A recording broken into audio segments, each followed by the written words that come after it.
வணக்கத்துடன் pepper and salt news என்கின்ற இந்த வலையொலியில் உங்களை சந்திப்பதில் நான் மகிழ்ச்சி அடைகின்றேன்.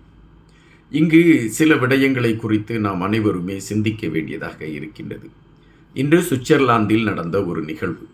அந்த நிகழ்வில் பல விடயங்களை குறித்த செய்திகள் பேசப்பட்டிருக்கின்றன. அதற்கு முன்பாக தமிழகத்தில் இயங்கிக் கொண்டிருக்கக்கூடிய சில பிரபலமான ஊடகங்களுக்கு அந்த விழாவை ஏற்பாடு செய்த அந்த நிகழ்வை ஏற்பாடு செய்திருந்தவர்கள் அவர்கள் தங்களுடைய செய்தியாக சில விடயங்களை குறித்து குறிப்பிட்டிருந்தார்கள். அப்படி குறிப்பிட்டிருந்தவர்கள் தலைவருடைய இறுதி நிலை என்ன நிலை ஆனது என்கின்ற விடயங்களை குறித்தெல்லாம் அவர்கள் அதை கருத்துகளாக பதிவிட்டிருந்தார்கள். அந்த கருத்துகளாக பதிவிட்ட பொழுது தமிழகத்தில் இருக்கக்கூடிய ஊடகங்கள் உடனடியாக அதற்கு முதன்மை கொடுத்தது. சுமார் 16-17 ஆண்டுகளாக தெரியாத ஒரு விடயத்தை இப்பொழுது அதனுடைய உண்மை நிலை தெரிந்துவிட்டது, தலைவரின் இறுதி நிலை எப்படி இருந்தது என்கின்ற விடயத்திற்கு தெளிவான ஆதாரங்களோடு அந்த விடயங்கள் பேசப்பட்டு விட்டது என்கின்ற செய்தியை அவைகள் வெளியிட ஆரம்பித்தன. அந்த செய்திகளில் அப்படி என்ன சொல்லப்பட்டிருக்கிறது என்கின்ற விடயத்திற்குள் போகின்ற பொழுது ஒரு குறிப்பிட்ட நபர் அந்த கருத்துக்களை பதிவிடுகிறார். அந்த தொலைக்காட்சிக்கு அவரிடம் அவர்கள் பேட்டி எடுக்கின்றார்கள். அந்த குறிப்பிட்ட நபர் அந்த தொலைக்காட்சிக்கு பேட்டியை கொடுக்கின்றார். பேட்டியை கொடுக்கின்ற பொழுது அவரால் நான் நேரடியாக இந்த சம்பவம் தான் நடந்திருக்கும் என்று அவரால் உறுதிப்படுத்த சொல்ல முடியவில்லை. அல்லது நான் நேரடியாக தலைவருக்கு இப்படி நடந்தது என்பதை பார்த்தேன் என்கின்ற விடயத்தையும் அவரால் சொல்ல முடியவில்லை. ஆனால் அவர் இப்படித்தான் நடந்திருக்கும் என்கின்ற யூகத்தின் அடிப்படையில் அவர் சில கருத்துக்களை எடுத்து வைக்கிறார். அந்த கருத்துகள் அது அவருடைய கருத்துக்களாக இருந்துவிட்டு போகட்டும். ஆனால் தமிழ் ஊடகங்கள், தமிழ் நாட்டை சார்ந்த ஊடகங்கள் உடனடியாக அதை பிரதானப்படுத்தி கொண்ட ஒரு கருத்துக்களை பதிவிடுகிறது.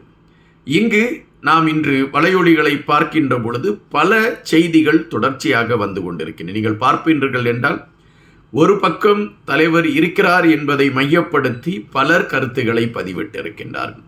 ஒரு பக்கம் இல்லை என்பதை மையப்படுத்தியவர்கள் தங்களுக்கு ஆதரவாக பலரை திரட்டி கொள்ள ஆரம்பித்தார்கள். தமிழகத்தில் எந்தெந்த ஊடகங்களை கையில் எடுத்துக்கொள்வது, தமிழகத்தில் இருக்கக்கூடிய எந்தெந்த தலைவர்களை தங்கள் பக்கம் திருப்பிக் கொள்வது, அதுபோல சுவிட்சர்லாந்து அதற்கு பக்கத்தில் இருக்கக்கூடிய நாடுகளில் இருக்கக்கூடியவர்கள் யார் யாரை நாம் இதன் அழைத்து கொள்வது போன்ற விடயங்கள் எல்லாமே மிக தெளிவாக அது எப்படி நடக்கிறது என்றால், ஒரு கட்சியின் மாநாடு நடக்கின்ற பொழுது அந்த கட்சியின் மாநாட்டை எப்படி பிரபலப்படுத்த வேண்டும் என்கின்ற நிலைப்பாட்டில் அதற்கு ஒரு முனைப்பு கொடுப்பார்களோ அப்படி போன்ற ஒரு முனைப்பு தான் இந்த ஆகஸ்ட் 2ஆம் தேதி நடந்த அந்த நிகழ்வுக்கு கொடுக்கப்பட்டு இருக்கிறது. ஒட்டுமொத்தமாக அப்படித்தான் அவைகள் அரங்கேறின. இங்குதான் நமக்கு பெரும் சந்தேகம் வருகின்றன.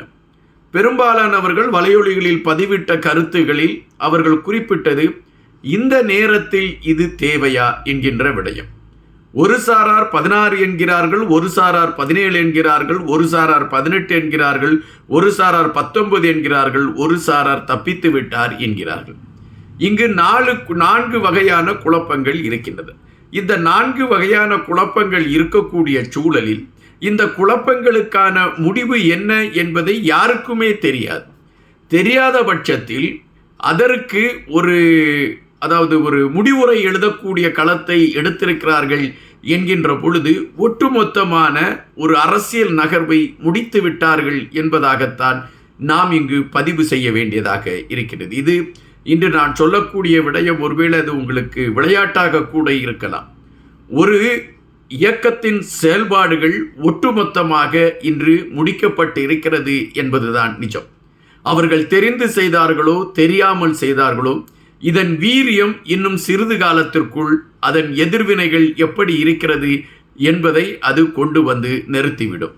நீங்கள் பார்ப்பீர்கள் என்றால் இன்று வலையொலிகளில் பலர் கருத்துக்களை பதிவிட்டிருக்கிறார்கள் என்று நான் முதலில் குறிப்பிட்டேன். அதிலே கடைசி நிமிடங்களில் என்னென்ன நடந்தது, எப்படி நாங்கள் காப்பாற்றினோம் என்று ஒரு சிலர் கருத்துக்களை பதிவிடுகின்றார்கள். ஒரு சிலர் எங்களுக்கு தெரியும் அவர் இருக்கிறார் என்கின்ற கருத்துக்களை பதிவிடுகின்றார்கள். இங்கு பலவேறுபட்ட கருத்துகள் எழுப்பப்பட்டு விட்டன. அப்படி என்றால் பலவேறு கருத்துகள் எழுப்பப்படுகின்ற நேரத்தில் அந்த கருத்துகளில் எது உண்மை என்கின்றதை அறியக்கூடிய ஒரு நிலைமை ஏற்பட்டுதான் தீர வேண்டும். அது எது உண்மை என்பது தெளிவாக தெரிந்த பின்புதான் அதற்கான முடிவுரை எழுதப்பட முடியும்.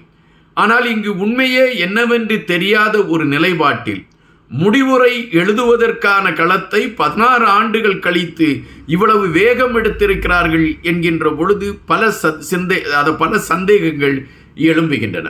இன்று தந்தி என்கின்ற தொலைக்காட்சியில் நேற்று ஒரு தோழர், அதாவது இந்த விழா நிகழ்வை ஏற்பாடு செய்திருந்த தோழர் பேட்டி கொடுத்தார் என்று குறிப்பிட்டிருந்தேன் அல்லவா?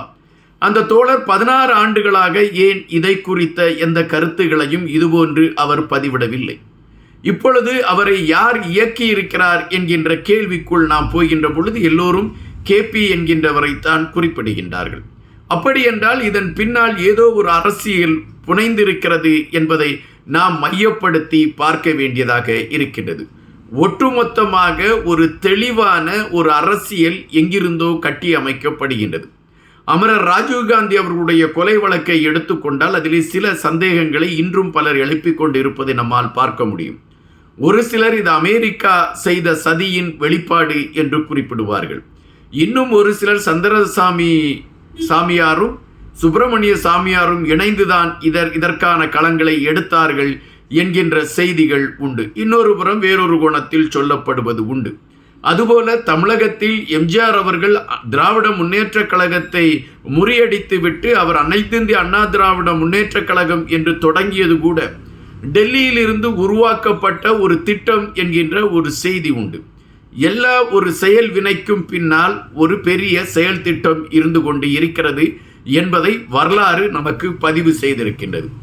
இன்று இவர்கள் இந்த ஆகஸ்ட் 2ஆம் தேதி ஒரு நிகழ்வை நடத்தி இருக்கக்கூடியவர்கள் செய்திருக்கக்கூடிய இந்த நிகழ்வுக்கும் பின்னால் ஒரு பெரிய அரசியல் திட்டமிடுதல் அரங்கேறி இருக்கிறது என்பதை தமிழ் சமூகம் காலம் கடந்தாவது கண்டிப்பாக உணர்வதற்கான ஒரு வாய்ப்பு இருக்கிறது என்பதுதான் இப்பொழுது அறியக்கூடிய ஒரு செய்தியாக இருக்கின்றது.